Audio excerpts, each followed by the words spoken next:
학생의 죽음 앞에서 더 이상 침묵하지 않겠습니다. 안녕하십니까. 국회 교육위원회 소속 조국혁신당 강경숙 의원입니다. 오늘 우리는 아이들의 생명을 지키기 위한 최소한의 법적 장치를 만들기 위해서 이 자리에 섰습니다. 오늘 오신 분들을 소개해드리겠습니다. 전국교직원 노동조합 박영환 위원장님, 전승혁 부위원장님, 김지희 부위원장님, 진수영 참교육실장님, 박형준 전문상담교사 특별위원장님 오셨습니다. 네, 한국학교상담학회 송수정 회장님, 평등교육 실현을 위한 전국학부모회 박은경 대표님 오셨습니다. 김화정 선임연구원님 오셨습니다. 이재명 대통령은 자살은 사회적 재난이라고 했습니다. 최근 5년간 학생 자살은 2019년 140명에서 2024년 221명으로 급증했습니다. 자살은 사회적 재난이기에 이제 모든 기관이 나서야 하지 않겠습니까? 학생의 자해, 자살 또한 학교에서부터 제대로 검토하고 검증되어야 합니다. 현재 교육 현장은 절망의 경고음을 내고 있지만 교육당국의 대책은 미흡하기 짝이 없습니다. 자살한 학생 10명 중 한두 명만 선별해내는 정서행동 특성검사만을 확대하겠다고 합니다. 죽음을 향하는 학생들이 그저 온라인 검사를 향해서만 도와달라고 하는 것은 아닐 겁니다. 기존 교육당국의 준비와 대응은 물론 대책은 실효적이지도 않습니다. 또한 지난 9월 12일 교육부를 포함한 정부 부처 합동으로 국가자살 예방 전략을 발표했지만 교육부 대책은 단 한 장이었습니다. 학교의 학생들을 살릴 구체적인 대안이 충분히 보이지 않습니다. 현재 학생의 생명은 시도교육청 수준의 학교 위기 관리 가이드라인이라는 매뉴얼에 매달려 있습니다. 현재 시행 중인 자살 예방 및 생명 존중 문화 조성을 위한 법률은 모든 국민을 대상으로 한 복지의료 중심 법률입니다.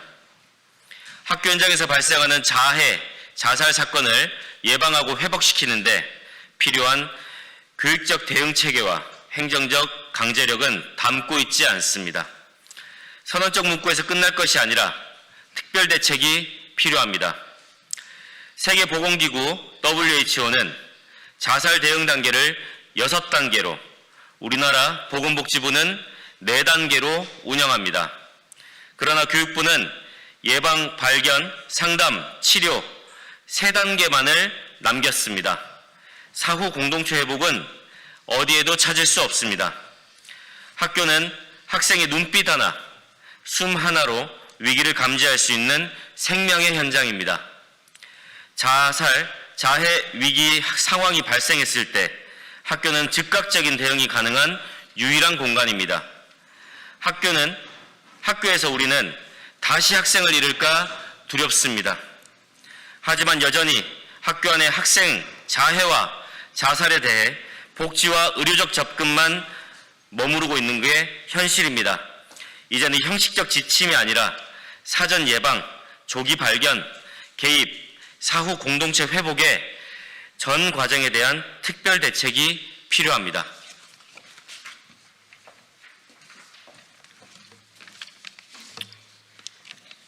이제 학교가 생명보호의 1차 안전망으로 기능할 수 있도록 교육부와 교육청이 중심에 서야 합니다.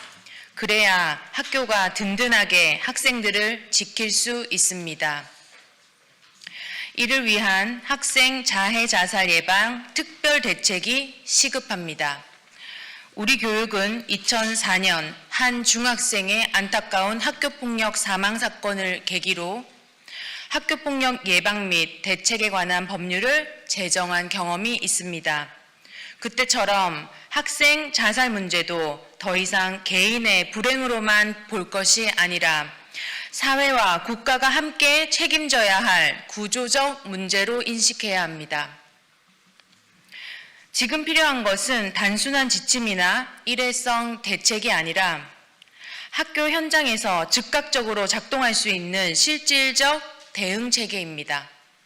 그 과정에서 향후 가칭 학생 자살 자해 예방 특별법 제정까지도 검토되어야 할 것입니다. 이는 생명을 지키는 법적 기반을 마련하는 일이며 아이들을 위해 국가가 할 수 있는 최소한의 약속이 될 것입니다. 우선 학생 위기감지 시 즉각 개입할 수 있는 행정적 권한을 학교장과 교육감에게 부여해야 합니다. 또한 모든 학생이 전문 상담을 보장받을 수 있도록 학급수에 연동된 전문 상담 교사 배치를 의무화해야 합니다. 정말 괜찮지 않을 때 도와달라라고 말할 용기가 나지 않는 학생에게 먼저 손 내밀어주고 원할 때 언제든 상담을 받을 수 있는 학교가 되어야 합니다. 또한 비극이 발생했을 때 교사와 학생 모두를 보호할 수 있는 사후 공동체 회복 프로그램도 구축해야 합니다. 자살을 방치하면서 생명 존중 교육을 논하는 것은 교육의 모순입니다. 교육부와 교육청은 생명을 지키는 일의 최전선에 서야 합니다. 학교가 아이를 지킬 수 있도록 제도로 보호막을 세워주는 것, 그것이 국가의 책임입니다.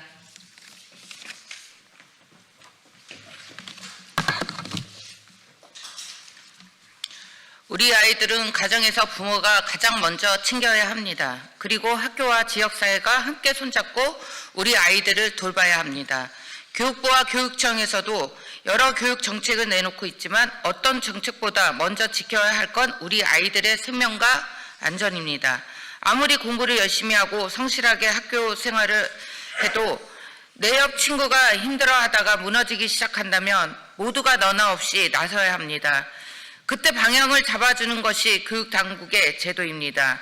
특히 학교는 우리 아이들이 하루 중 가장 오래 머무는 곳입니다. 선생님과 친구들은 어려운 학생들이 무언가 이상하다는 신호를 보낼 때 제일 먼저 알아차릴 수 있습니다.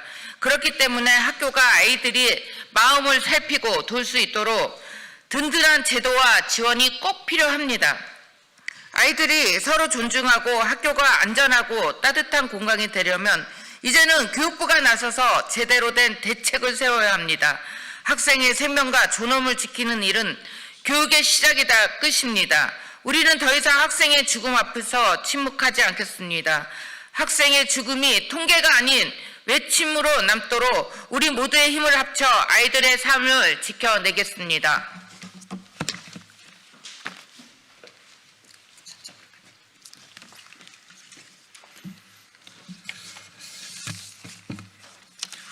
이제 다음과 같은 것들을 보다 적극 포함시켜야 합니다. 첫째, 현재 매뉴얼로 되어 있는 학생 자살 자해 예방과 관련 내용에 사전 사후는 물론 거시와 미시적 관점을 모두 포함시켜야 합니다. 이를 제대로 추진하기 위하여 교육부와 교육청의 책임과 지원도 지금보다 훨씬 명확해야 합니다. 둘째, 학생 위기 감지 시 즉각 개입할 수 있는 행정 권한을 교육감과 학교장에게 부여해야 합니다. 교육감과 학교장이 권한을 가지고 책임 있게 개입해야만 이 문제를 예방하고 풀어갈 수 있습니다. 셋째, 모든 학생이 전문 상담을 보장받을 수 있도록 학급수에 연동된 전문 상담교사 배치를 의무화해야 합니다. 전문 상담교사는 학생 자살, 자해 문제를 해결할 최전선의 교육 전문가입니다. 넷째, 심각한 사안의 경우 외부 의료 시스템과 연결될 수 있도록 시스템 구축을 의무화해야 합니다. 학생 자살, 자해와 연결된 의료와 복지 연결은 필수적입니다. 다섯째, 비극 발생 시 학생과 교사 모두를 보호하는 학교형 사후 개입 및 공동체 회복 체계 구축을 의무화해야 합니다. 현재는 학교의 사후 개입이 매우 소극적이고 부정적으로 되어 있고 공동체를 회복하기는커녕 공동체를 해체시키고 있다고 해도 과언이 아닙니다. 여섯째, 심리 부검 결과를 정기적으로 수집, 분석하여 교육부의 사후 관리 체계의 데이터로 통합하고 이를 근거로 학교 단위의 예방, 개입, 사후 관리 매뉴얼을 지속적으로 보완해야 합니다.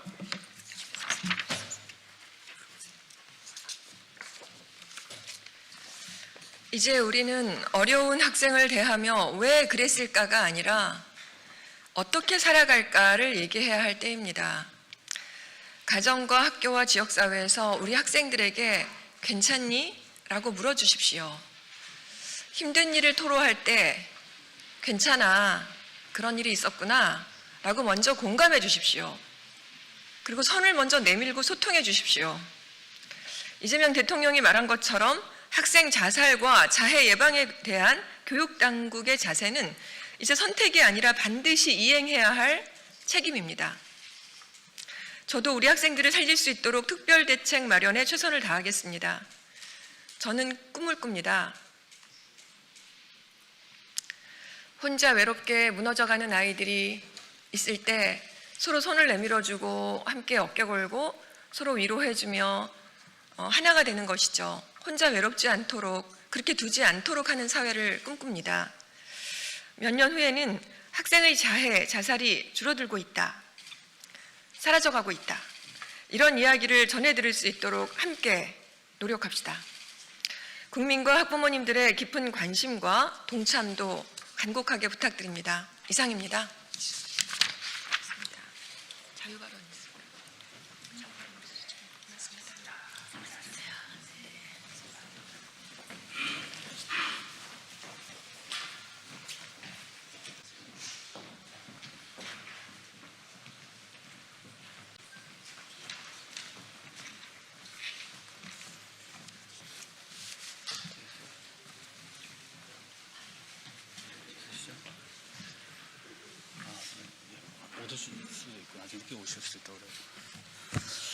예, 안녕하십니까.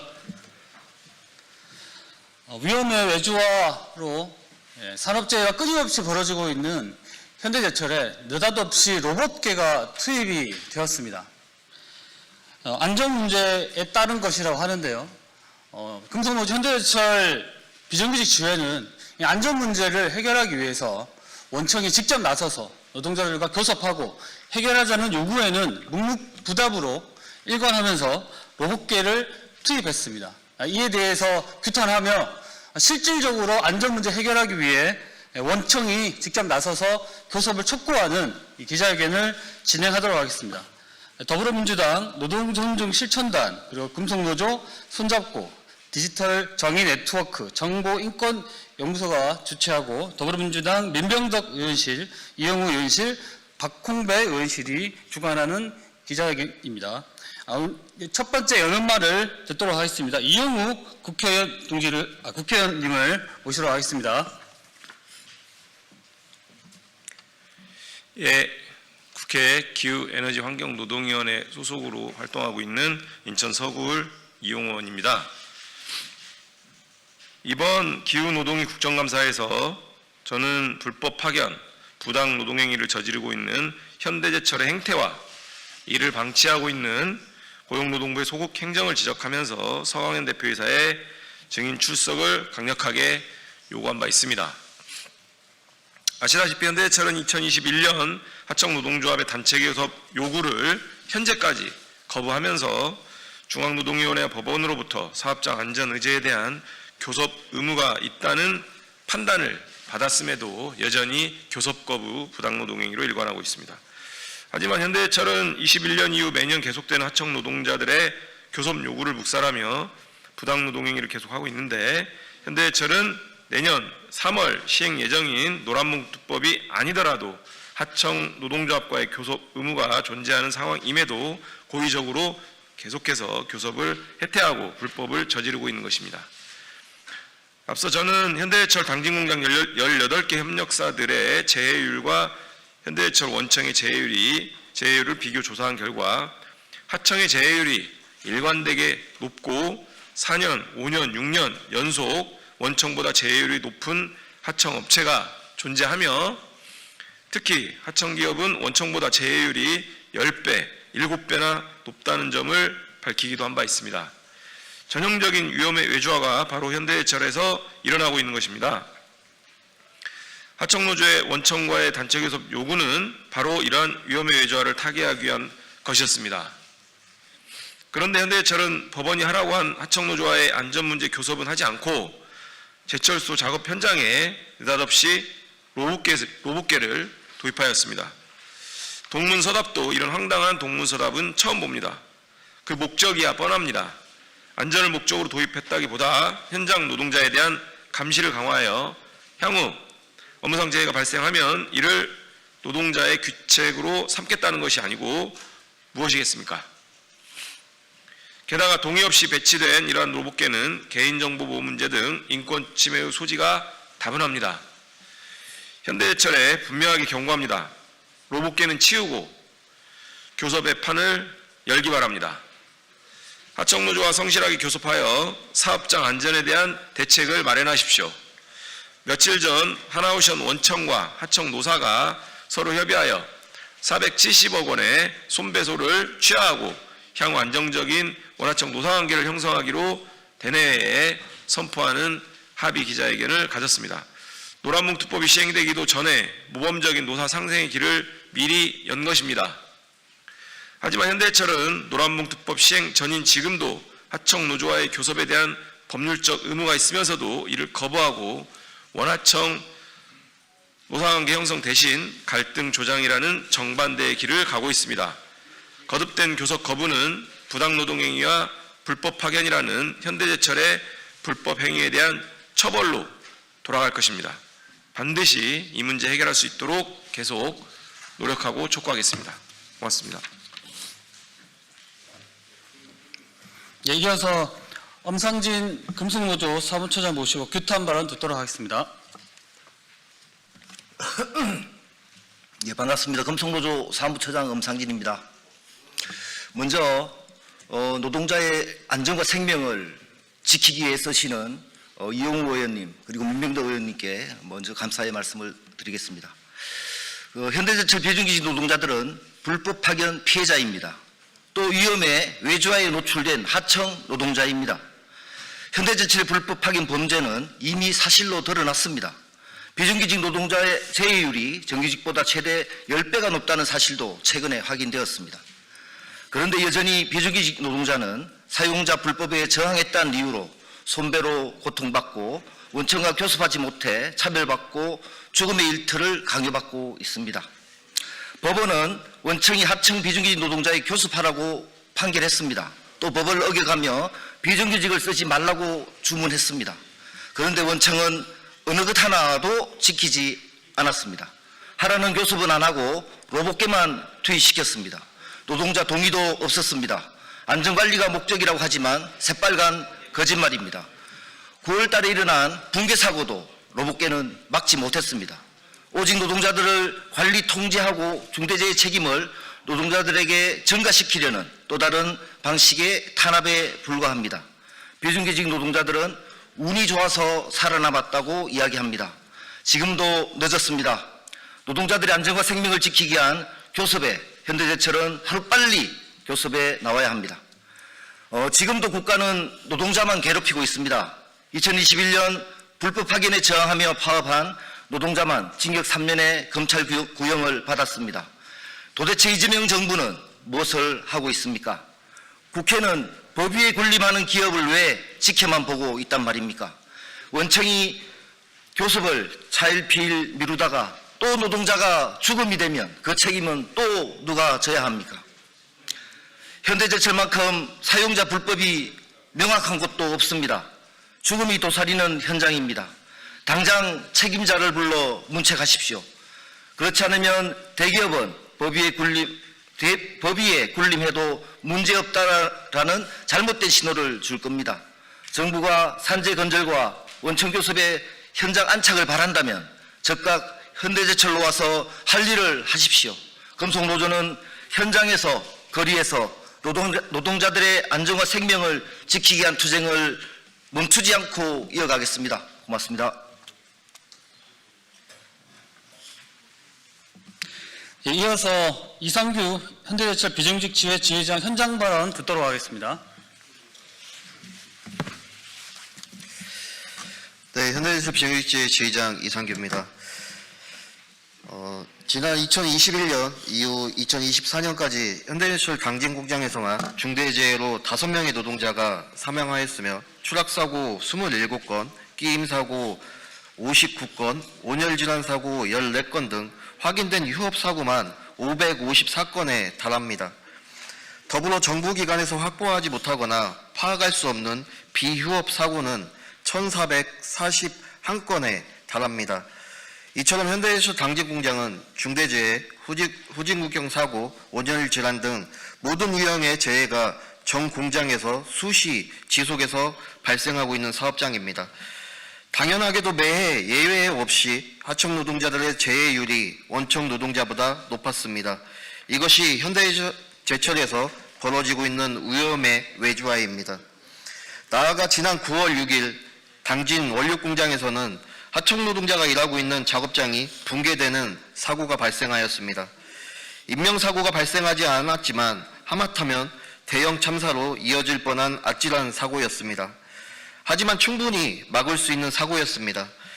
하청 노동자들은 지난 수년간 해당 공정 설비 노후화에 따른 재해가 예상된다며 현장 개선과 설비 교체를 수없이 요청하였지만 묵살되었습니다. 하청 노동자의 권리 부재가 붕괴 사고로 이어진 것입니다. 그것이 끝이 아닙니다. 현대제철은 사고 이후 붕괴 위험이 해소되지 않은 구조물에 하청 노동자들을 투입하려 하였습니다. 이는 생명을 위협하는 행위입니다. 현대제철의 일상이 되어버린 위험의 외주화가 하청 노동자의 목숨을 앗아가는 죽음의 외주화로 치닫고 있습니다. 삶의 터전이 되어야 할 일터가 하청 노동자에게는 죽음의 터전이 되어버린 것입니다. 위험과 죽음의 외주화는 기계로 막는 것이 아닙니다. 현대제철은 현장의 안전을 담보하기 위한 교섭, 노동부가 명령하고 법이 판단한 교섭은 하지 않으면서 교섭 대신 현장에 감시용 로봇개를 풀었습니다. 로봇개가 일터를 돌아다니는 것에 대해 하청 노동자는 아무런 통보도, 로봇개의 역할에 대한 고지도, 개인정보 보호에 대한 고지도 전혀 받지 못하였습니다.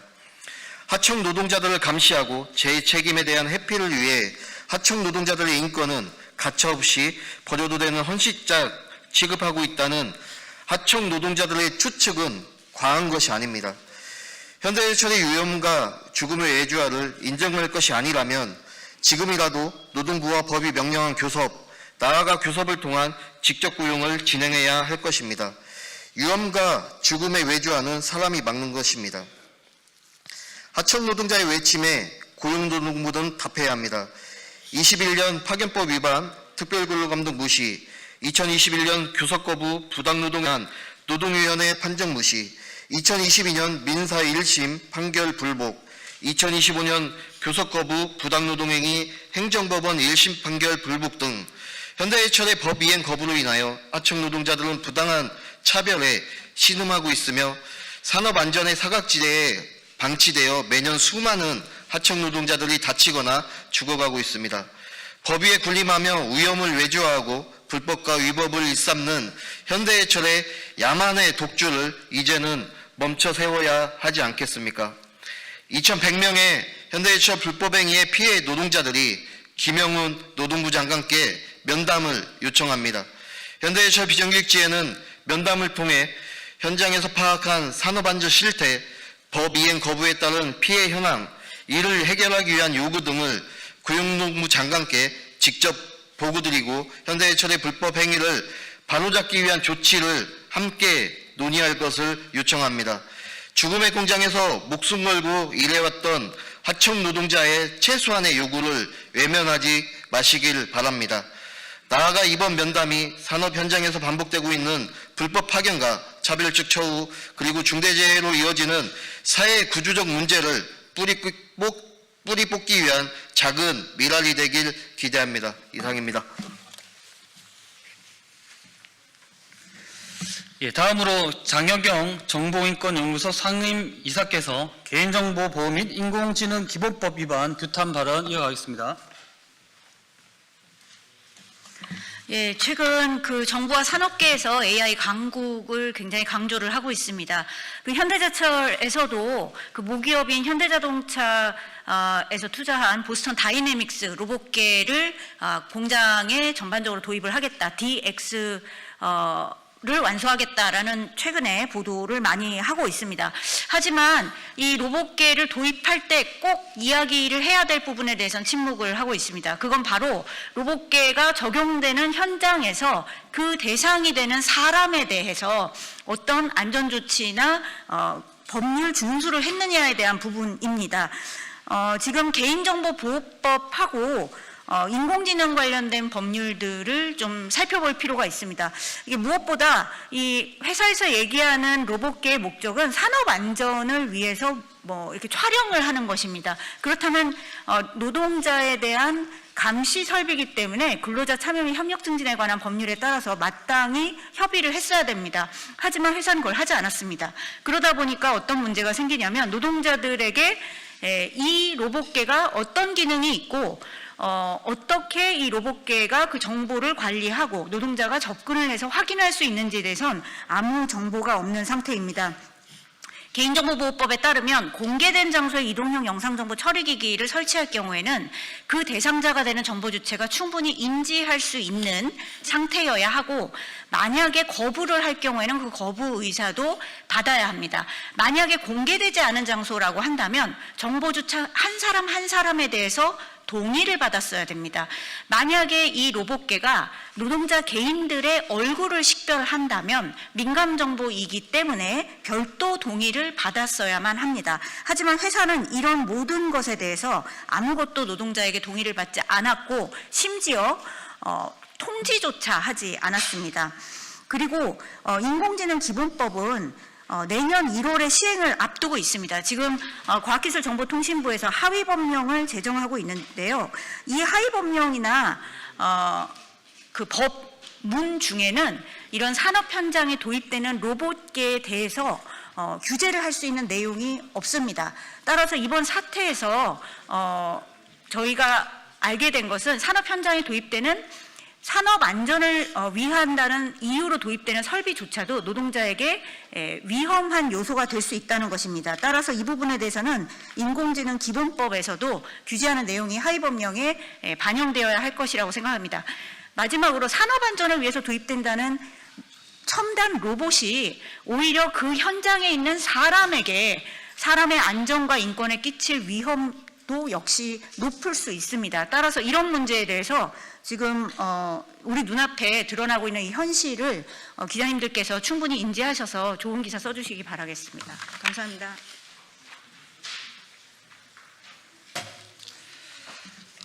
예, 기자회견문 낭독은 안영근 현대제철 비정규직지회 부지회장께서 해주시겠습니다.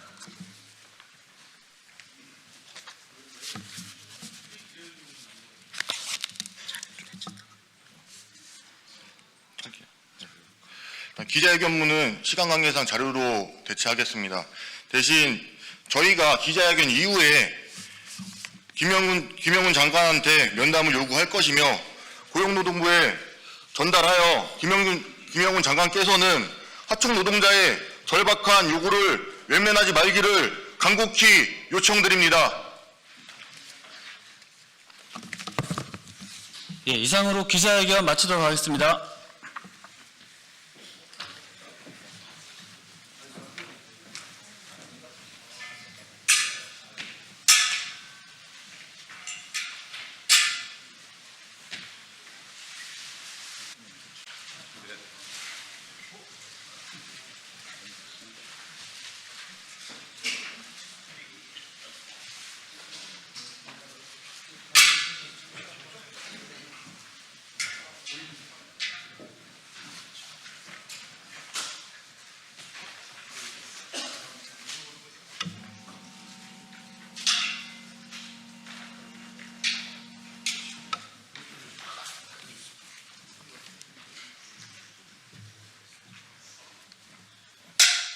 양쪽으로 쓰세요.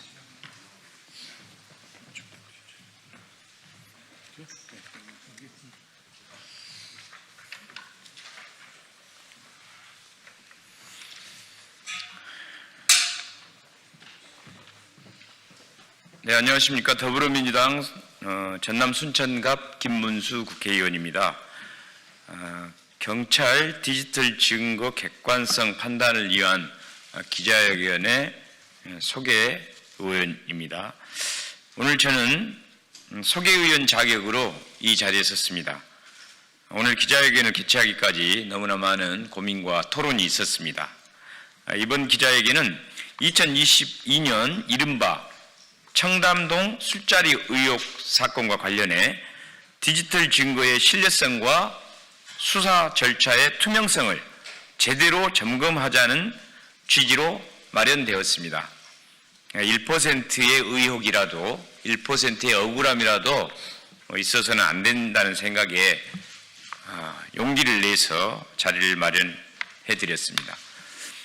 최근 디지털 포렌식 자료가 수사에서 결정적 증거로 활용되고 있습니다. 그렇기에 증거의 진본성과 무결성이 매우 중요하며 증거가 오염되어서도 안 됩니다. 그리고 분석 과정에서의 객관성과 독립성도 매우 중요합니다. 만약 물리적으로 설명하기 어려운 수치나 경로가 포함되어 있다면 특정인에 대한 유무죄를 떠나 국민 누구에게나 영향을 미치는 수사 신뢰의 문제가 될 수 있습니다. 따라서 오늘 제기되는 문제와 제안들이 과학적이고 공정한 수사 기반 마련의 계기가 되었으면 좋겠습니다.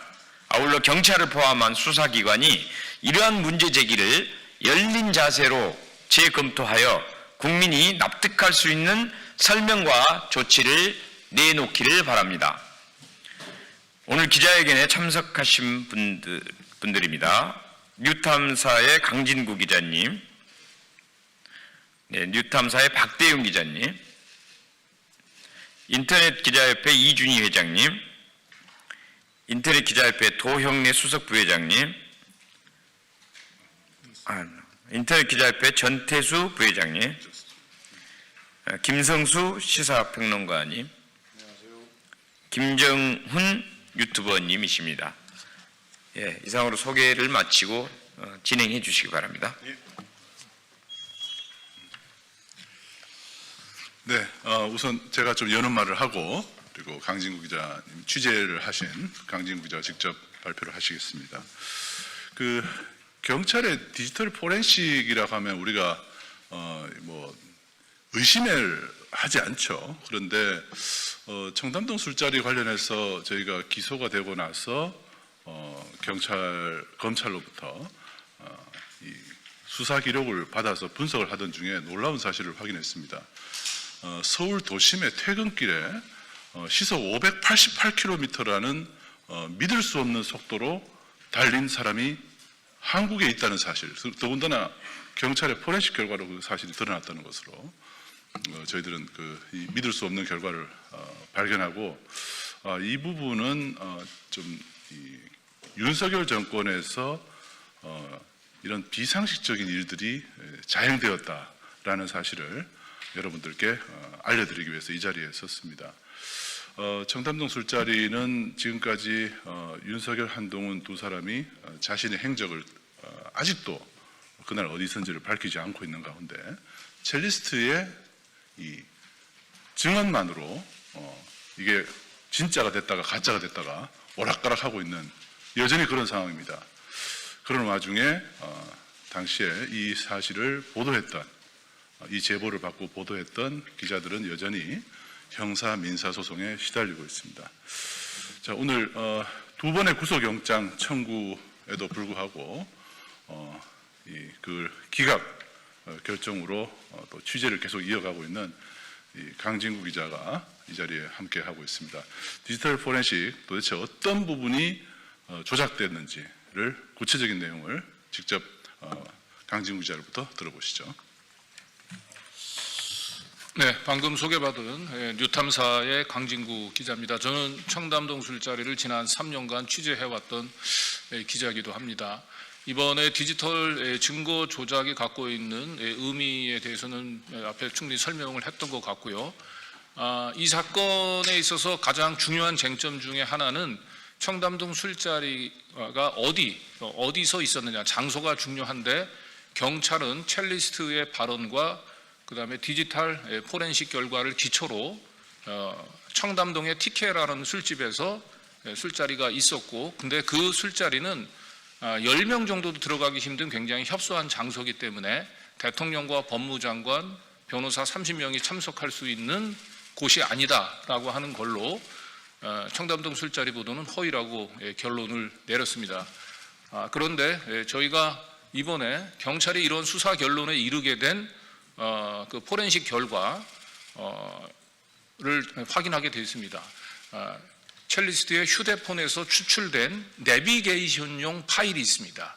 음성 안내, 화상 안내에 사용된 내비게이션 파일 1200개를 저희가 전부 일일이 클릭하면서 경로를 추적해 봤습니다. 그 결과 도저히 물리적으로 설명이 불가능한 경로를 기초로 경찰은 첼리스트가 그날 TK라고 하는 곳에 도달했다는 결론을 내린 것을 저희가 확인을 하게 됐습니다. 우선 도저히 물리적으로 설명 불가능한 내용을 차례대로 설명하겠습니다.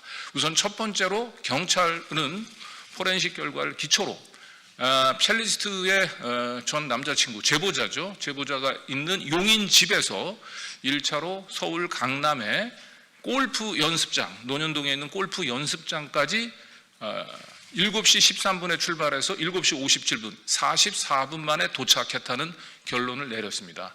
근데 여러분이 잘 아시겠지만 오후 7시간은 퇴근 시간대입니다. 교통 정체가 다 풀렸다 하더라도 44분 안에 용인에서 서울 강남의 논현동까지 도착한다는 건 사실상 물리적으로 어렵습니다.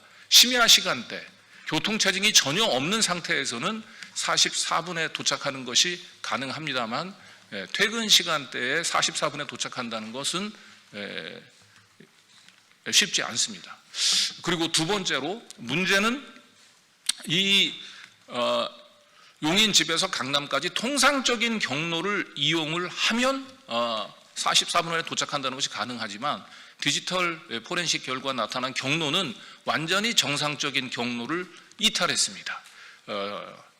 첼리스트는 그 경찰에 따르면 바로 강남으로 오지 않고 중간에 광주시청도 들렸고요. 그리고 분당 내곡 고속도로를 타고 구룡터널을 빠져나오면 바로 이제 그쪽에서 강남에 가면 됩니다. 그런데 구룡터널을 빠져나와서 바로 강남으로 가지 않고 경부 고속도로를 다시 탑니다. 그리고 경부 고속도로를 타고 다시 유턴을 해서 경부 고속도로 양재 IC로 다시 빠져나오는 경로를 이용을 해서 강남 논현동으로 갔다고 합니다. 이건 도저히 이해할 수 없는 비정상적인 경로입니다. 이런 비정상적인 경로를 거쳐서 그 골프장에 도착하는데 필요한 거리는 97km입니다. 이걸 시속으로 환산하면 44분 안에 97km를 이동을 하기 위해서는 시속 133km로 달려야 됩니다. 용인에서 강남까지 시속 133km 가능합니까? 그리고 특히 구룡터널을 빠져나와서 경부고속도로 상행선 양재 IC로 빠지는 바로 그 지점까지 직선 거리는 2km, 유턴을 포함한 총 이동 거리는 9.8km인데 경찰 포렌식 결과는 이 엄청난 거리를 단 1분 만에 돌파한 거로 나옵니다. 9.8km를 1분 안에 도착하려면 시속 588km입니다. KTX보다도 더 빠른 속도로, KTX 최고 속도의 2배 가까운 속도로 서울 도심을 통과해서 1분 만에 분당 내곡고속도로 종단점에서 경부고속도로 양재 IC까지 이동한다라고 하는 것이 경찰이 내린 내비게이션 수사 포렌식에 나타난 경로입니다. 도저히 상식적으로 이해할 수 없는 결과라고 할 수 있습니다. 그리고 그 밖에 그 골프 연습장에서 문제가 되고 있는 술집 TK까지 이동하는 데는 8분 정도가 소요가 됐는데 여기서 가장 심각한 문제점이 추가로 드러납니다. 그 골프 연습장은 논현동 원주로에 있습니다. 그런데 바로 그 논현동 골프 연습장에서 출발한 바로 그 시각, 시분초까지 동일한 시각에 언주로가 아니고 안내음이 압구정로라고 하는 거 들립니다. 압구정로. 언주로에서 출발한 바로 그 시각에 왜 안내음이 압구정로가 들립니까? 저희는 그래서 이러한 결과들은 결과적으로 실제로 첼리스트가 실제로 이동한 경로가 아니고 누군가에 의해서 기왕에 사용되어 있던 내비게이션 파일을 짜깁기 편집해서 휴대폰에 첼리스트가 사용하던 휴대폰에 심은 걸로 강력히 의심이 되고요. 실제로 이러한 외부에서 파일을 심은 흔적도 발견이 됐습니다. 첼리스트가 휴대폰이 압수수색된 것은 2022년 11월 21일이고요. 그 압수수색되기 한 10일 전인 11월 10일 그리고 11월 18일 집중적으로 첼리스트의 위치 파일에서 이상 현상이 감지가 됐습니다. 11월 10일 첼리스트의 휴대폰에 저장되어 있던 위치 파일은 9시 51분에서 52분 불과 1분 사이에 화성시와 서울 잠실과 순간 이동을 100km가 넘는 거리를 순간 이동한 걸로 나옵니다. 11월 18일 날은 더 심각합니다. 강원도 인제에서 안산까지 200km가 넘는 거리를 1분에 이동한 걸로 나옵니다. 이것은 가능하지 않습니다. 그리고 동국대학교 강장묵 교수 AI 보안 전문가인데 전문가의 감정 결과로도 이것은 정상적인 이동 경로로 볼 수 없고 이같이 순간 1분 사이에 9개, 5개 도시가 넘는 100km, 200km가 넘는 거리를 이동했다는 것은 결과적으로 외부에서 데이터 파일이 심어질 때 나타나는 전형적인 현상이라고 하는 의견을 받았고 그리고 실제로 내비게이션 파일들을 비롯해서 이런 파일들을 시간이라든지 아니면 위치라든지 이런 것들을 수정을 하는 것은 그렇게 일반인들이 생각하는 것만큼 어렵지 않다. 굉장히 쉬운 작업이다라고 하는 감정 의견도 밝혀주셨습니다. 그래서 저희는 이런 그 종합 분석 결과를 기초로 또 전문가 감정 의견을 지금 청담동 술자리 이 장소와 관련해서 재판을 하고 있는 재판부에 지난 화요일 날 제출을 했고 그리고 어제 드디어 법원에서 당초 오늘 금요일 선고가 예정됐던 선고를 12월 12일로 한 2달 가까이 연기했습니다. 법원에서도 이번 디지털 증거 조작에 대해서 가볍게 보지 않고 매우 무겁게 바라보고 있다라는 것이죠.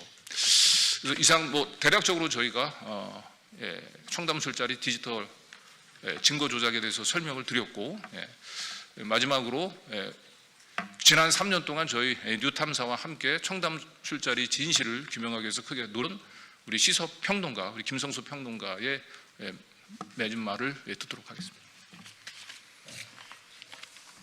오늘 이 자리에서 밝힌 이 내용들은 뉴탐사라고 하는 언론사가 지난 3년간 추적해온 진실의 어떻게 보면 결정판이고 그리고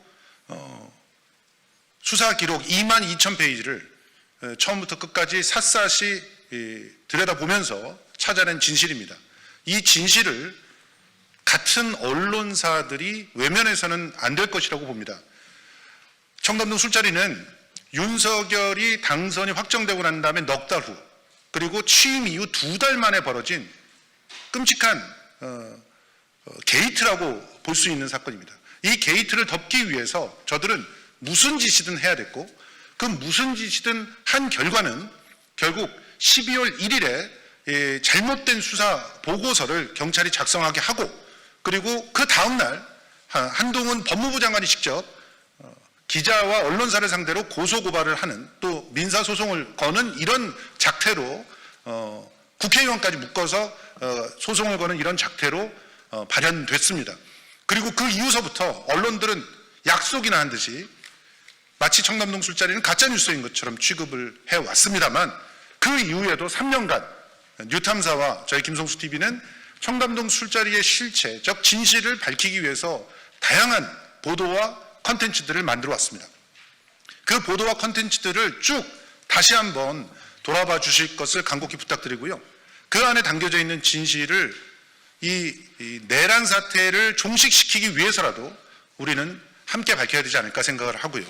더욱이 이렇게 쉽게 디지털 증거가 조작되면서 그 범죄의 결과가 바뀌는 그런 상황이 비일비재하게 윤석열 정권 3년 동안 이루어졌다면 얼마나 많은 다른 피해자들이 있을까도 함께 추적해보는 그런 시간을 가졌으면 좋겠습니다.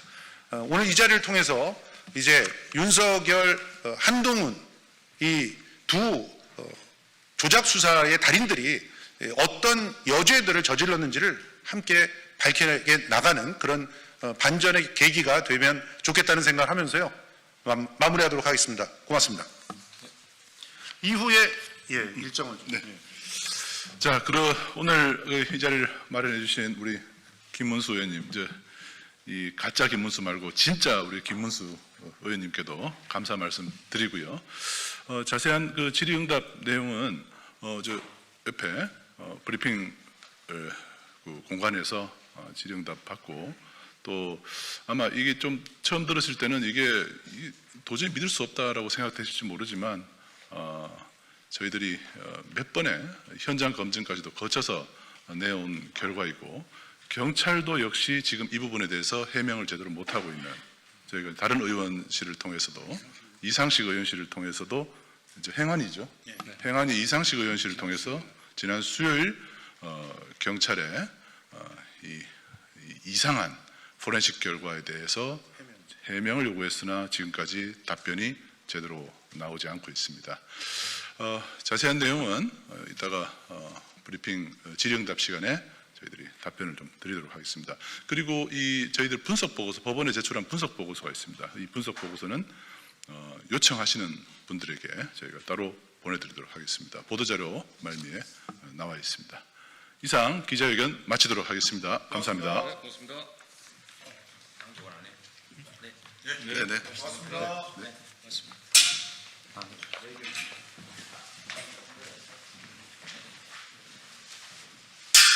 김병진 비서관도 오세요. 이쪽 양쪽에 두 분이 양쪽에 이렇게 서시고, 한 분이 이쪽으로 오시고, 이쪽으로 오시고, 네, 이렇게 하면 돼요. 오케이. 안녕하십니까. 더불어민주당 광주 동구 남구 국회의원 안도울입니다. 오늘 전력만 학중 3가지 법안에 대한 대표 발의 기자회견을 하도록 하겠습니다. 오늘 먼저 우리 회견장에 참석해 주신 분을 좀 소개를 해드리겠습니다. 양동근 우리 민자협회 부회장님, 네, 그리고 민자협회 이진용 고문님, 네, 그리고 우리 민자학회를 대표한 항우건 대표님, 네, 그리고 우리 임성우 김병진 보좌관입니다. 네. 저는 오늘 국정과제 이변서 AI 3대 강국으로 도약하기 위해 반드시 필요한 에너지 고속도로를 신속하게 건설하기 위해 필요한 국가기관 전력만 학중 특별법, 전기사업법, 전원개발 촉진법 등 3개 패키지 법안 개정안을 대표 발의하게 되었습니다. 이번 법안은 민간 자본으로 전력망을 즉시 조기에 건설하고 운영은 한전이 담당하는 새로운 사업 모델을 도입하고 이에 대한 법적 근거를 마련하고자 하는 것입니다.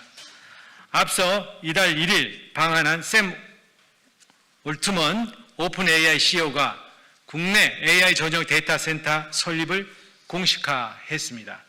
특히 SK와 오픈 AI는 서남권 데이터 센터 구축을 위한 MOU도 체결한 바 있습니다.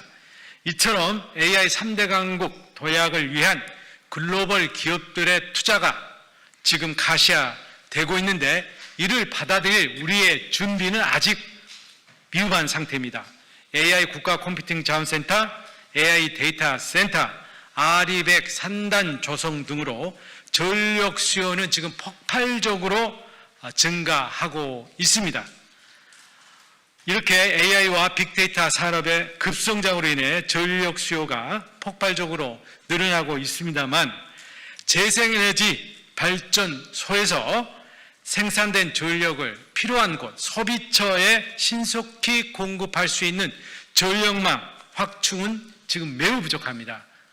그래서 이걸 신속히 확충하기 위한 과제가 지금 국가적인 당면 과제로 되어 있는 겁니다. 즉, 전 세계적으로 봐서 누가 먼저 효율적인 전력망을 구축하느냐가 앞으로 그 나라 산업의 경쟁력 그리고 국가 경쟁력을 좌우하는 키가 되고 있습니다. 우리나라는 38년까지 송전, 변전, R200 산단 등의 73조 원 이상의 막대한 예산을 투입해야 합니다. 그러나 전력망 건설 사업의 주체가 되는 우리 한국전력은 2024년 현재 부채가 205조 원에 달하고 부채 비율만도 지금 470%에 육박하는 심각한 재정난에 지금 처해 있습니다.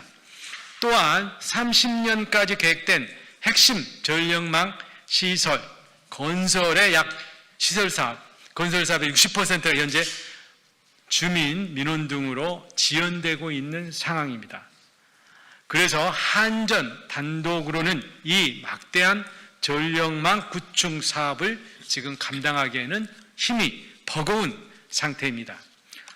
그래서 이런 상황에서 30년까지 계획된 전력망을 적기에 건설하기 위해서는 국가, 민간 가리지 않고 총력적인 자원과 그 힘을 동원해야 하는 상황입니다. 현재 시중에는 풍부한 유동성이 있습니다. 그리고 민간 건설사의 역량도 여유가 있는 상황입니다. 이에 신규 확충해야 될 전력망 일부를 대상으로 민간 자본을 투입해서 즉시 건설하고 완공된과 동시에 시설 소유권과 운영권을 한전에 양도하는 민자사업 모델을 도입할 법적 근거를 마련하는 데 이 법안에 중점이 있습니다. 주요 내용을 상세히 말씀드리겠습니다. 먼저 민간 사업자가 전력망 개발 사업을 시행하려는 경우 전력망 확충 및 관련 점성을 가진 민간위원과 정부위원으로 구성된 국가기관 전력망 확충 심의위원회의 심의 의결을 거쳐 기후, 에너지, 환경부 장관의 지정을 받도록 하였고 공공성 훼손이 되는 우려를 차단하고자 민간 사업자는 전력망 건설 후 즉시 송전 사업자, 즉 환전에게 운영권을 양도하는 BT 사업 방식으로 추진하게 됩니다.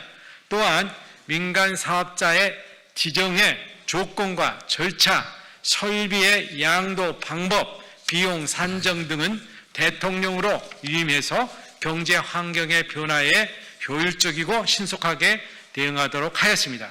두 번째로 해상풍력 및 태양광 등 대규모 재생에너지원의 접속 선로가 개별적으로 개발되는 등 난개발의 문제가 있습니다. 또 중복 투자에 문제가 있습니다. 이를 해결하기 위한 전기사업법, 전원개발 촉진법을 아래와 같이 개정코자 합니다. 재생에너지 단지에 필요한 공동 접속 설비 사업자의 전기 사업자의 법적 지위와 근거를 부여하고 전원개발 촉진법에 전원개발 사업자의 법적 지위를 부여함으로써 공동 접속 설비를 신속 건설할 수 있도록 인허가, 특례, 토지 수용이 가능하도록 하는 특례 근거를 마련하였습니다. 세계적인 재생에너지 선도국인 유럽의 경우 이미 공동 접속 설비 제도를 도입했고 다수의 민간 송전 사업자가 경쟁적으로 전력망 인프라 구축에 참여하여 사업을 신속하고 효율적으로 추진하고 있습니다. 존경하는 국민 여러분, 미래 먹거리인 AI와 빅데이터 산업의 육성의 관건은 안정적인 신재생 에너지 전력 공급입니다. 이에 국정과제로 추진 중인 전국 산업 거점과 재생에너지 발전원을 연결하는 에너지 고속도로의 건설은 바로 경제성장의 대동맥을 만들어내는 중대한 일입니다. 향후 5년 우리에게 남은 골든타임입니다. 첨단 산업에 급증하는 재생에너지 전력쇼를 안정적으로 뒷받침하는 전력망 확충의 골든타임이기 때문입니다. 적기 건설을 위해서는 민간과 국가의 역량을 총동원해야 합니다. 법안에서 제시하고 있는 BT 모델은 기존 전력망의 통일적 운영 시스템을 유지하면서도 건설 역량을 민간으로부터 보완받는 장점을 가진 민간 투자 방식이라고 말씀드릴 수 있겠습니다. 여기서 더 나아가서 이번 전력망 확충에 적용되는 민간 투자 모델을 싱크홀 예방을 위한 상하수도 개량 사업, 도심 속 군시설인 탄약고 이전 등 운영 분야에 민간이 접근하기 어려운 시설을 대상으로 일반 공공사업 분야로까지 확산할 수 있도록 민간투자법 개정도 추진하도록 하겠습니다. 국민 편익 증대에 필요한 사회기반 시설을 민간의 자본력과 창의력으로 신속히 건설하고 동시에 그 소유와 운영은 공공이 운영토록 하는 BT 모델이 제대로 안착될 수 있도록 우리 국민 여러분과 기자 여러분들의 뜨거운 관심과 응원을 부탁드립니다. 감사합니다.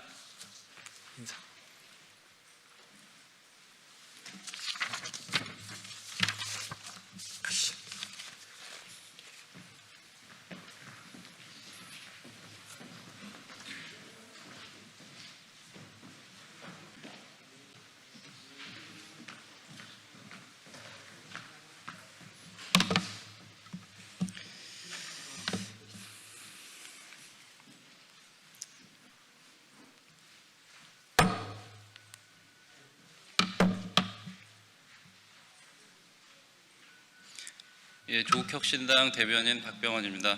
어제 한미 관세 등 협상 타결에 대한 조국혁신당 입장 간단히 발표드리겠습니다. 약 5초 후에 시작하겠습니다.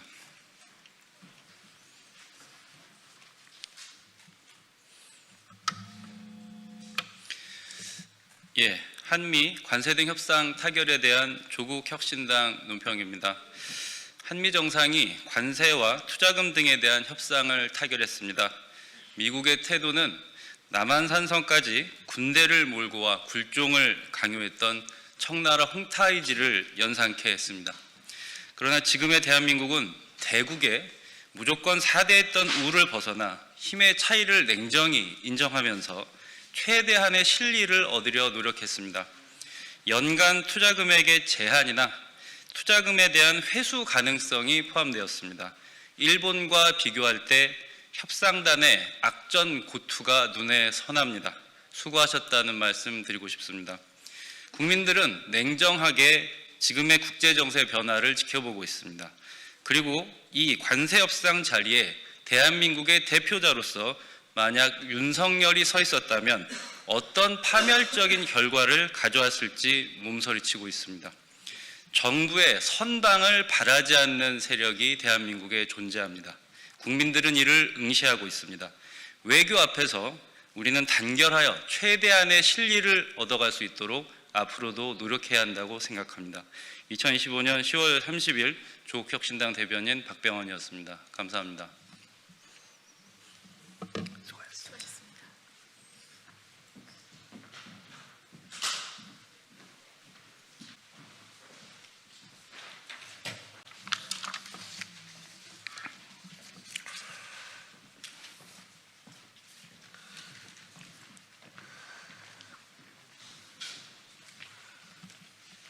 예, 시작하겠습니다. 안녕하십니까. 더불어민주당 의정부 11 국회의원 이재강입니다. 오늘 경제정의실천시민연합이 입법 청원하신 남북관계발전법 개정안의 지지에 동의해 이 법안을 국회에 소개드리고자 이 자리에 섰습니다. 먼저 참석자를 소개하겠습니다.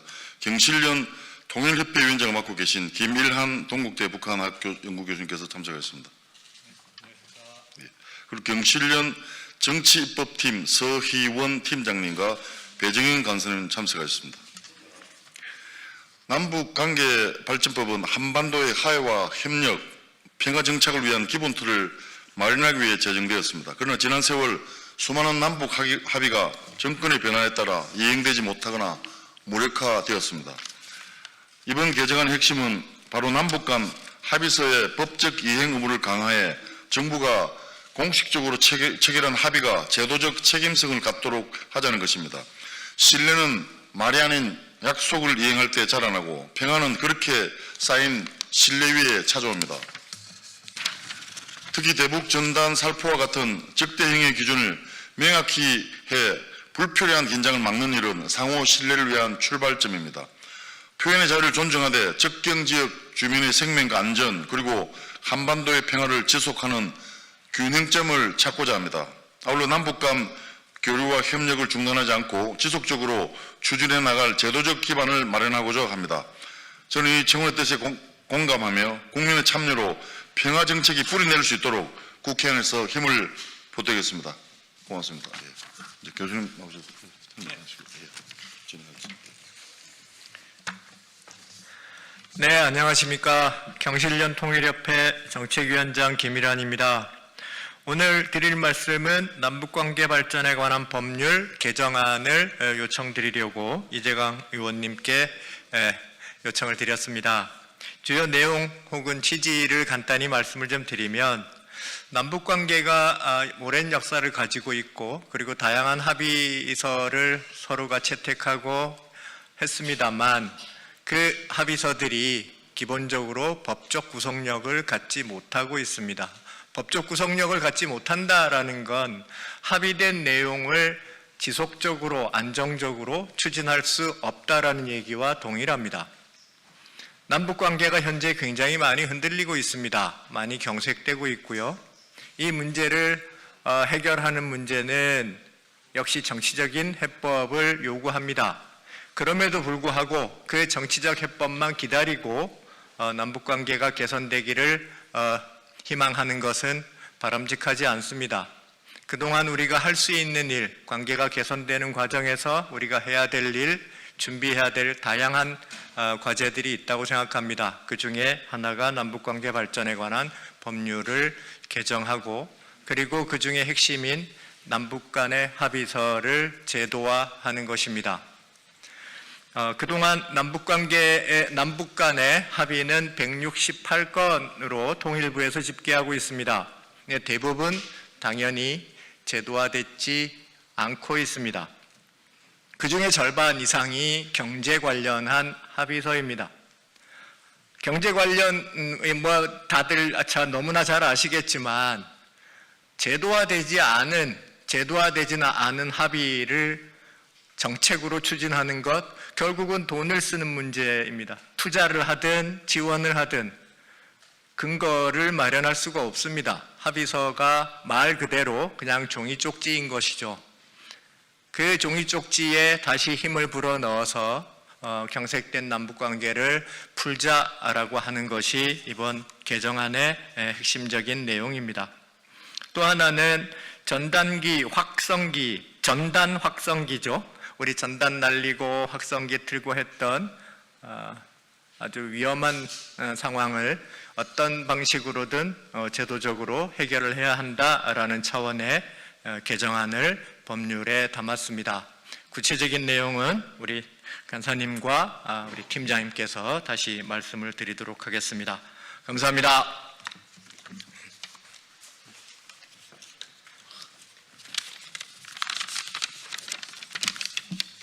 네, 안녕하십니까. 경실련 정치법팀 간사 배정현입니다.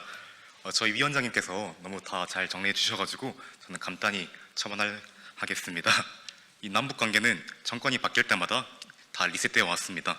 전 정부에서 뭘 얼마나 잘하던 어떤 성과를 냈던 정권이 바뀌고 마음이 바뀌면은 이 신뢰고 성과고 다시 처음부터 시작해야 했습니다. 저희가 이번엔 남북관계 관리단에서 공개하고 있는 남북 합의서를 전수조사했었는데요. 이제 1971년 첫 십자회담 이후로 약 168건입니다. 이 중 절반 이상이 김대중 대통령, 노무현 대통령 시기에 이뤄졌고요. 근데 이 남북 합의란 것이 그냥 이루어진 게 아니지 않습니까? 그 당시에 통일이나 평화에 대한 어마어마한 국민 열의가 모여서 이루어진 겁니다. 그런데 이러한 열망으로 이루어진 남북 합의가 지금 거의 다 사무나 정지, 폐기 상태입니다.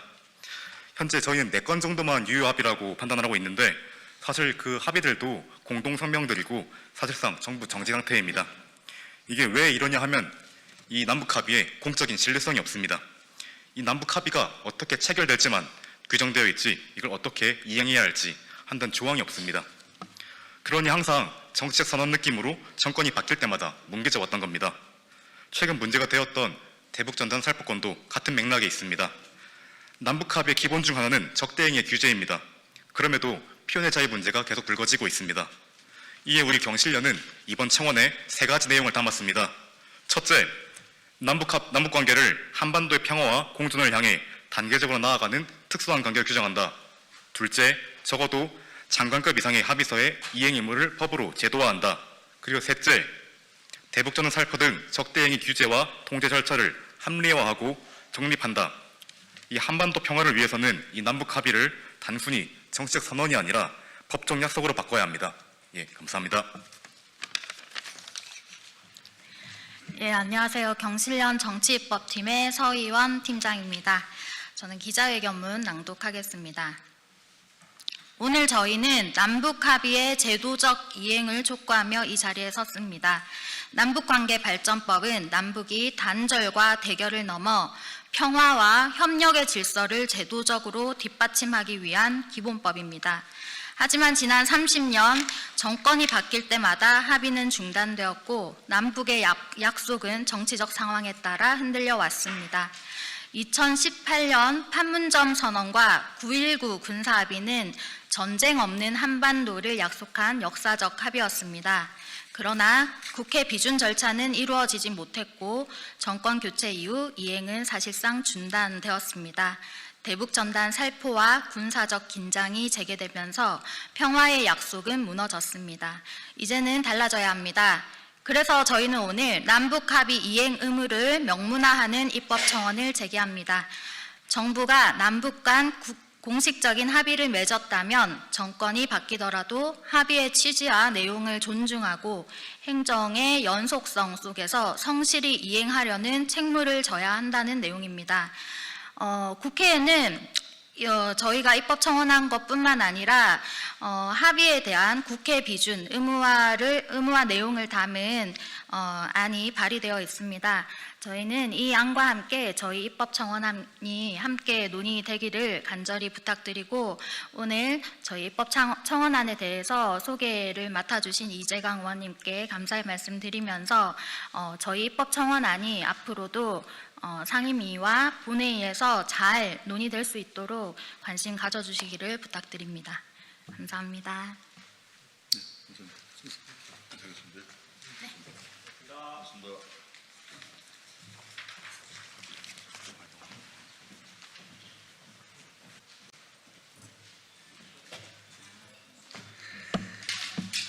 연속해서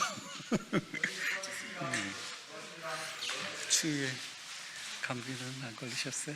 덕분에 다행입니다. 네.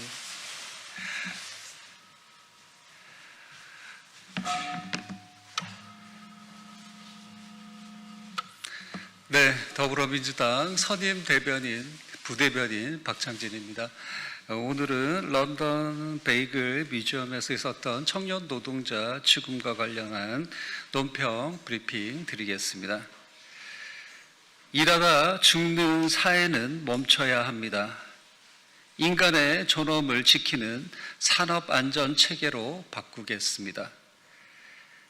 베이커리 체인 런던 베이글 뮤지엄에서 근무하던 20대 청년이 주 80시간에 가까운 장시간 노동 끝에 숨졌다는 소식에 깊은 애도를 표합니다.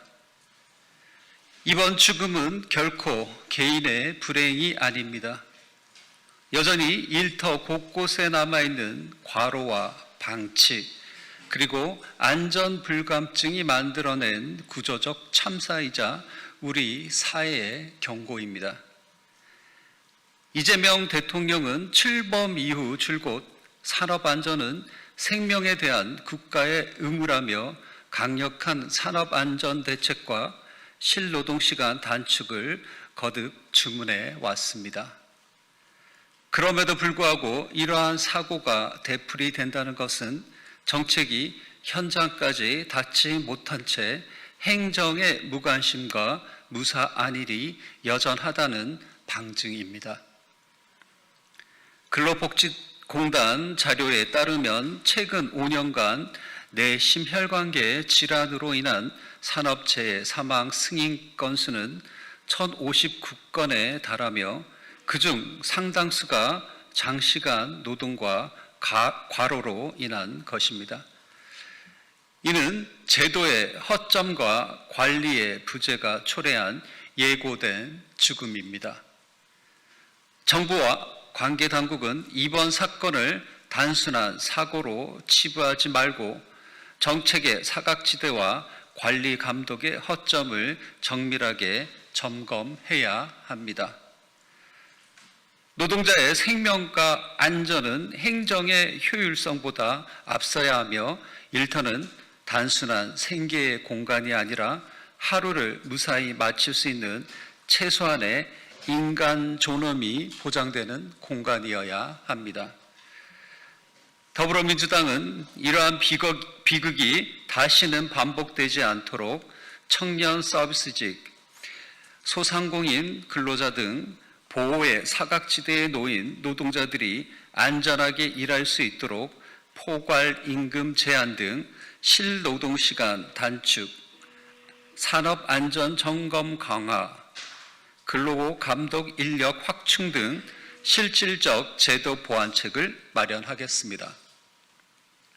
사람이 일하다 죽지 않는 사회, 노동이 존중받는 대한민국을 만드는 것이야말로 우리가 지켜야 할 가장 기본적인 정의이며 민주주의의 근본입니다.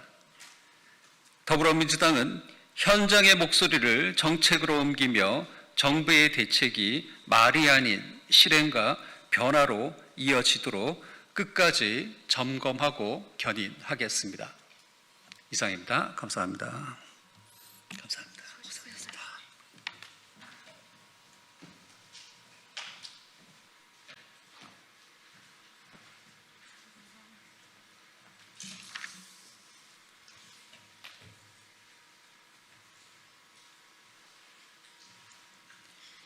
네, 진보당 신미연 대변인 브리핑 시작하겠습니다. 트럼프의 약탈적 요구를 수용한 협상 이대로 받아들일 수 없다. 정부가 한미 관세 협상 타결을 발표했습니다. 총 3,500억 달러 대미 투자 중 2,000억 달러는 정부가 현금 투자로, 1,500달러는 기업의 조선업 투자로 결정됐습니다. 정부는 외환시장 안정을 위해 연간 200억 달러 상한제로 분할 지급하겠다고 밝혔지만 이는 외화 유출을 분납하는 것에 불과합니다. 무엇보다 3,500억 달러라는 막대한 대미 투자 금액은 그대로입니다. 애초 정부가 계획한 3,500억 달러의 5%, 약 175억 달러의 20배에 달하는 금액입니다. 대규모 대미 투자는 필연적으로 외화 유출, 국내 투자 위축, 산업 공동화, 일자리 감소를 초래할 것입니다. 이번 협상이 기업들의 수출 불안정성을 해소했는지는 몰라도 그 대가로 한국 제조업과 국민 삶의 불확실성은 더 커졌습니다.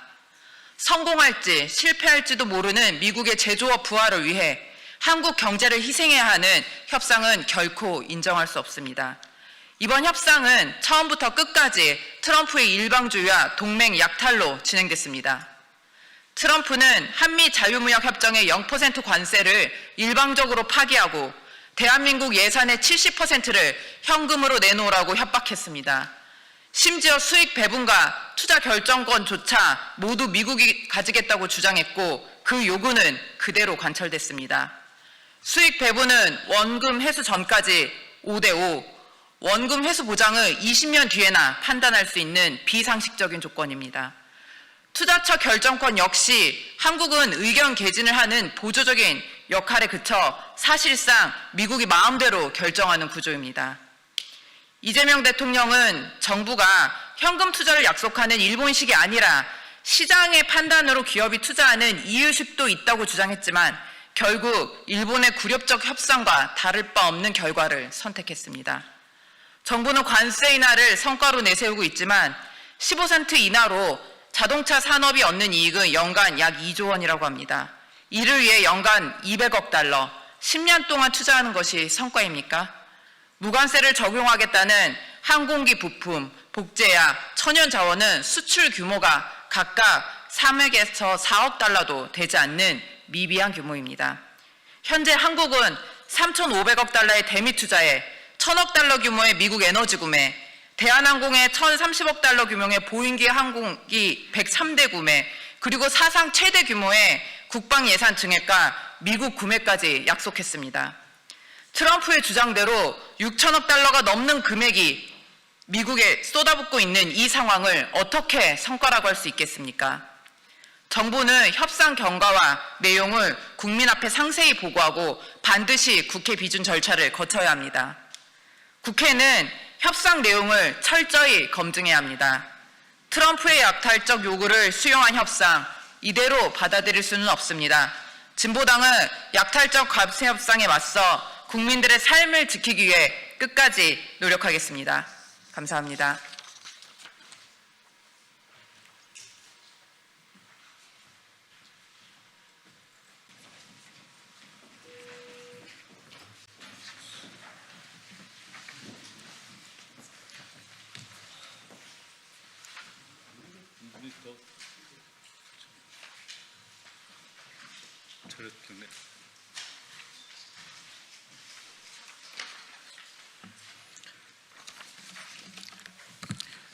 여러분 안녕하십니까? 반갑습니다. 국민의 생명을 무참히 짓밟는 민주당은 정당의 가치가 없다. 저는 오늘 국민의힘 농림축산식품해양수산위원회의 의원들과 서해 피격 사건의 진실 규명을 하며 미래 대한민국의 해양 발전을 넘어 세계 최고 안전의 규정을 만들어 주실 것을 건의합니다. 서해 연평도 양상에서 발생한 해수부 공무원이 북한 해역에서 무참히 살해당하고 6년이 지나 다음 달 11월 5일 공개 심리가 진행되어 그동안 실체가 공개됩니다. 하지만 이 과정에서 우리는 규명해야 될 진실이 있습니다. 그동안 민주당과 정부의 SI 첩보는 있었지만 구조와 송환은 외면했고 국민을 속이고 은폐 조작에 초당적으로 국민을 속인 앞잡이가 되었습니다. 오늘 종감을 앞둔 해수에서는 해경의 변명이 기가 막혔습니다.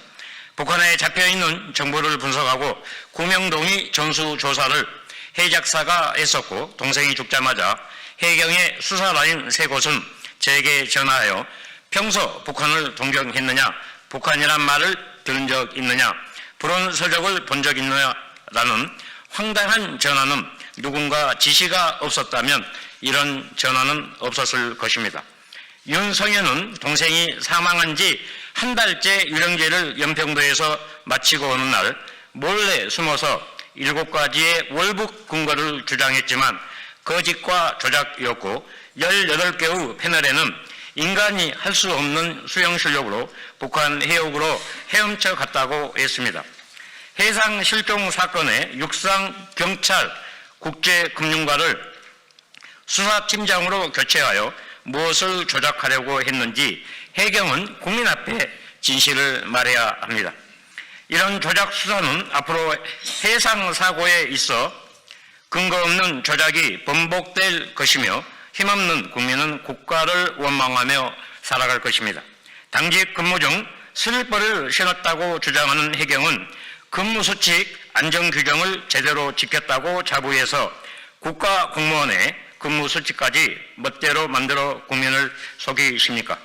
민주당 의원들이 22일 해경 감사에서 동생이 국립묘지에 안장되었다고 주장하며 대국민 거짓말을 했습니다. 민주당과 주변 세력들은 저와 우리 가족에게 무슨 감정이 있길래 이런 거짓말을 국정감사장에서 하십니까? 시신도 없는 장례식을 치렀고 국립묘지 안장이 아닌 작은 사찰에 위패만 봉안해놨는데 거짓말을 했던 민주당원들 원직 제명을 요구합니다. 민주당은 서해 피격 사건에 자신 있다면 저와 직접 청문회 할 것을 제안합니다.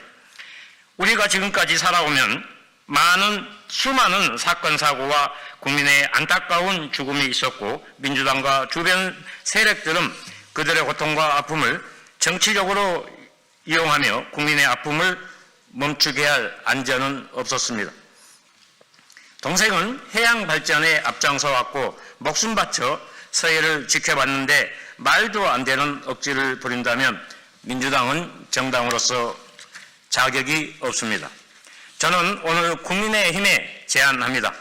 앞으로 국정감사 상임위에서 K안전법을 만들어 이런 비극이 없는 세상을 만드는 국민안전입법을 추진할 것을 건의합니다.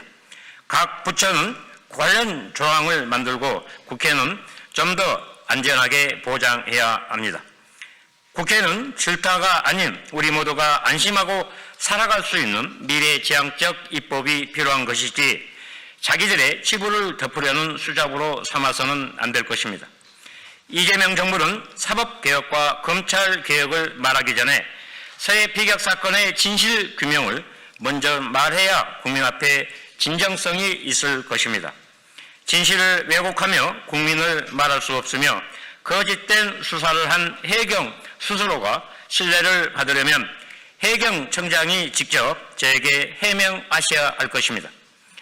국민의힘 의원 여러분, 부디 국민이 안전하게 살아갈 수 있는 K안전법과 안전교육의 프로그램을 만들어 안심할 수 있는 대한민국을 만들어 주십시오. 동생의 죽음이 헛되지 않도록 안전한 나라에서 살아가는 세상을 만들어 주시기 바랍니다. 감사합니다.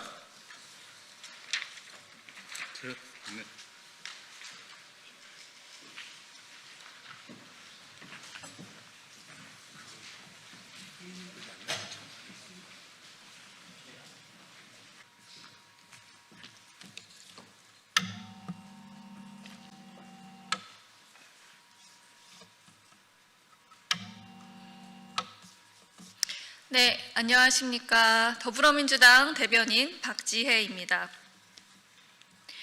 대한민국의 제도약을 국회가 뒷받침하겠습니다. 에이펙 정상회의를 계기로 열린 한미 정상회담에서 한미 무역협상의 후속 조치가 극적으로 타결되었습니다. 이번 협상을 성공적으로 이끌어낸 이재명 대통령과 정부의 헌신과 노력에 깊은 감사와 존경의 마음을 전합니다. 이번 타결로 한국산 자동차와 부품에 부과되던 25% 고율 관세가 15%로 인하되어 국내 자동차 산업의 수출 경쟁력이 확보됐습니다. 업계에서도 어려운 협상 과정을 거쳐 국민 경제를 위한 결실을 맺어주신 정부에 감사드린다라고 환영의 뜻을 밝혔습니다. 반도체 부문에서는 파운드리 반도체 최대 경쟁국인 대만과 비교해 불리하지 않은 수준의 관세가 적용되었고 항공기 부품, 제네릭 의약품, 미국 내 미생산 천연자원 등은 무관세 혜택을 확보했습니다. 또한 우려가 있었던 농업 분야에서도 쌀, 쇠고기 등 민간 품목의 추가 개방을 막아내며 한미 간 상호 신뢰를 강화하는 합의를 이끌었습니다. 특히 마스가 프로젝트로 명명된 조선업 협력 사업은 한국 기업 주도로 추진하고 투자 외에 보증까지 병행되는 상생 협력 모델로 합의되어 향후 글로벌 조선 경쟁력 강화의 주춧돌이 될 것입니다. 더불어민주당은 이번 협상 결과가 산업 전반의 실질적 효과로 이어지도록 최일선에서 정책적, 예산적 지원을 다하겠습니다. 후속 법안과 제도 정비, 산업 경쟁력 제고 예산이 차질 없이 추진될 수 있도록 국회가 든든하게 뒷받침하겠습니다. 아울러 1988년 서울올림픽, 2002년 월드컵에 이어 올해 에이펙까지 대한민국이 다시 한번 도약하는 발판을 마련할 수 있도록 모든 정당이 초당적으로 협력할 것을 촉구합니다. 감사합니다. 감사합니다.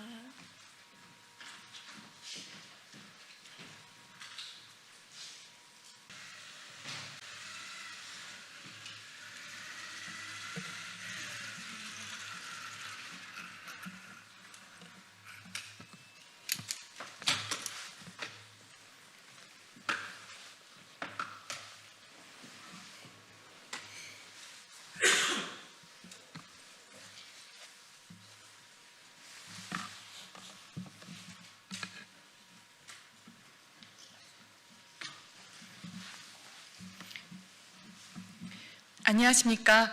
국민의힘 수석 대변인 최보윤입니다. 첫 번째 논평 시작하겠습니다. 국민 모두가 예상했듯 이재명 대통령의 최측근 핵심 인사인 김현지 부속실장은 끝내 국정감사장에 서지 않을 것 같습니다.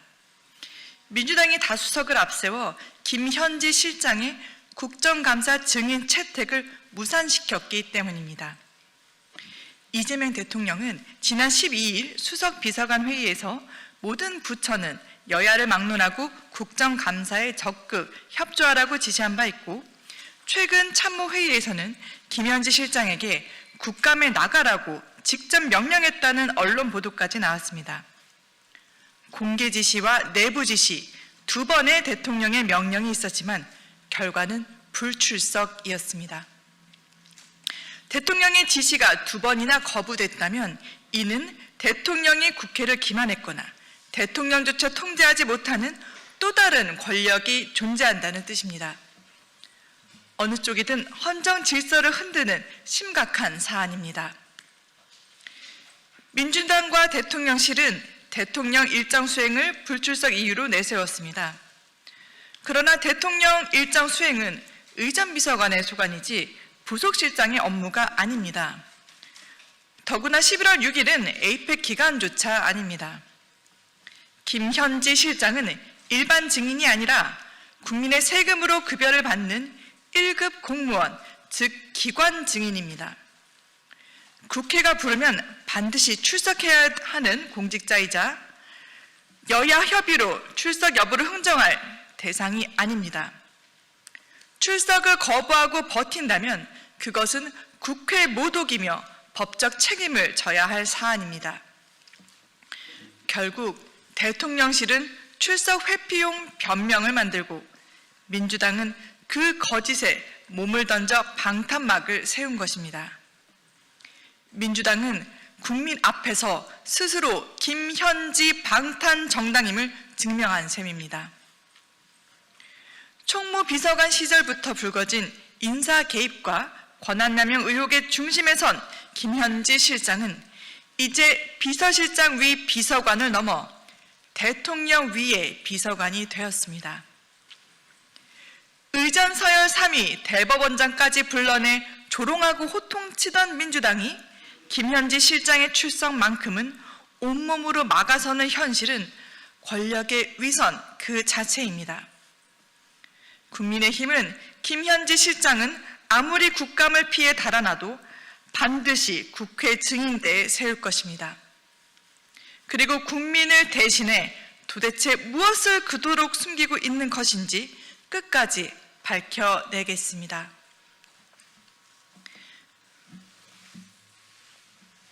다음 논평 이어가겠습니다. 이재명 정부의 11.5 부동산 대책은 청년의 미래를 짓밟는 정책 테러이자 국가적 집단 폭력입니다. 투기 억제라는 미명 아래 대출을 막고 토지 거래를 통제하며 시장을 마비시킨 결과 청년들의 기회와 수도권 진입의 문이 닫혔습니다. 그야말로 21세기판 서울 추방령이자 집벌공화국의 서막입니다. 국민의힘 장동혁 대표와 부동산 정책 정상화 특위는 지난 28일 청년들의 목소리를 경청했습니다. 청년들은 정부의 11호 부동산 대책이 청년을 수도권 밖으로 밀어내려는 서울 추방령이자 청년의 주거 사다리를 끊는 부동산 테러라고 비판했습니다. 서울에서 일하고 꿈을 키우고 싶은데 정부가 그 길을 막았다. 투기를 막은 게 아니라 기회를 막았다. 집은 자산이 아니라 삶의 온도이며 그 온도를 지키는 것이 국가의 역할이라는 절실한 목소리가 이어졌습니다. 오늘의 청년 세대가 정부에 보내는 분명한 경고입니다. 이재명 정부는 청년에게 집 사지 말라고 하면서 정책 결정 라인들은 수십억 원대 갭 투자와 다주택 보유로 부를 대물림하고 있습니다. 15억 원은 서민 아파트라는 망언까지 서슴지 않으며 국민 상처에 소금을 뿌렸습니다. 스스로는 부동산으로 부를 쌓고 청년의 내 집 마련 꿈만 죄악시하는 이중잣대와 위선의 극치입니다. 결과는 명확합니다. 전세 급감, 월세 급등, 주거비 폭등. 이재명 정부의 정책은 투기를 억제한 것이 아니라 기회를 억제한 것이며 시장 정상화가 아니라 통제 경제의 강화일 뿐입니다. 학벌보다 집벌, 점수보다 평수가 인생을 가르는 사회. 청년들이 이번 생은 망했다고 외치는 현실이 바로 이 정부의 부동산 정책의 참담한 결과입니다. 국민의힘은 이재명 정부의 부동산 폭정을 원점에서 바로잡기 위해 토지거래 허가제 전면 재검토, 청년 생애체조 LTV DTI 차등 완화, 민간 공급 회복, 이 세 가지를 중심으로 시장 신뢰 회복형 부동산 정상화 패키지를 추진하겠습니다. 이재명 정부는 즉시 11호 부동산 대책을 철회하고 청년, 서민 맞춤형 보완책을 제시해야 합니다. 청년의 삶을 통제하지 마십시오. 청년의 미래를 시험대에 올리지 마십시오. 집은 자산이 아니라 삶의 온도입니다. 정부의 역할은 그 온도를 지키는 것입니다. 다음 논평 이어가겠습니다. 한미 관세 협상이 타결됐습니다. 길었던 교착 상태가 끝나고 불확실성이 해소되었다는 점은 다행입니다. 하지만 협상 결과를 냉정히 들여다보면 우리 경제가 짊어질 부담이 결코 가볍지 않습니다. 이번 합의로 한국은 총 3,500억 달러 대미 투자 중 2,000억 달러 현금으로 부담하고 연간 투자 상한은 200억 달러로 설정됐습니다. 정부는 외환 시장이 감내할 수 있는 범위라 강조를 했지만 이는 한국은행이 밝힌 최대치에 정확히 걸리는 수준입니다. 말로는 안전하다 하지만 실상은 외환 시장의 완충 여력을 모두 써버린 구조입니다. 더 큰 문제는 정부의 설명이 일관되지 않았다는 점입니다. 불과 석 달 전까지만 해도 현금 투자 비중은 5% 미만이라던 정부가 이제와 2,000억 달러 현금 납입을 합리적 결정이라고 포장하고 있습니다. 결과적으로는 2,000억 달러 약 284조 원의 현금 부담이 확정됐습니다. 한미 통화스와프가 빠진 점도 심각합니다. 정부는 통화스와프가 외환 안정의 핵심이라던 기존 입장을 스스로 부정했습니다. 결국 외환 보유액과 정책 금융이 외환 조달의 전면에 나서야 하는 구조가 됐습니다. 이재명 정부가 국익 중심의 협상을 강조했지만 실질적 국익 방패는 빠지고 외환 부담만 남은 모양새입니다. 이번 협상 내용대로 이행하려면 우리 정부와 우리 기업이 감당해야 할 재정적 산업적 부담이 결코 적지 않습니다. 이제부터 관리가 더욱 중요합니다. 무엇보다 지금 공개된 내용이 합의된 전부인지부터 국민 앞에 분명히 밝혀야 합니다. 벌써 미국에서는 우리의 설명과 다른 발언이 하나씩 나오고 있습니다.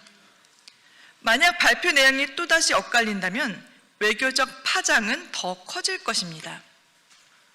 정부는 구체적인 리스크 관리 계획을 국민 앞에 투명하게 제시해야 합니다. 관세 타결 이후의 시장 충격과 기업 부담을 최소화하는 것은 이제부터 전적으로 정부의 역량에 달려 있습니다. 이번 타결은 끝이 아니라 시작입니다. 정부가 자화자찬할 여유는 없습니다. 지금 필요한 것은 외환 방어와 산업 생태계 유지를 위한 냉정한 설계임을 명심하십시오. 금일 논평 마치겠습니다. 감사합니다.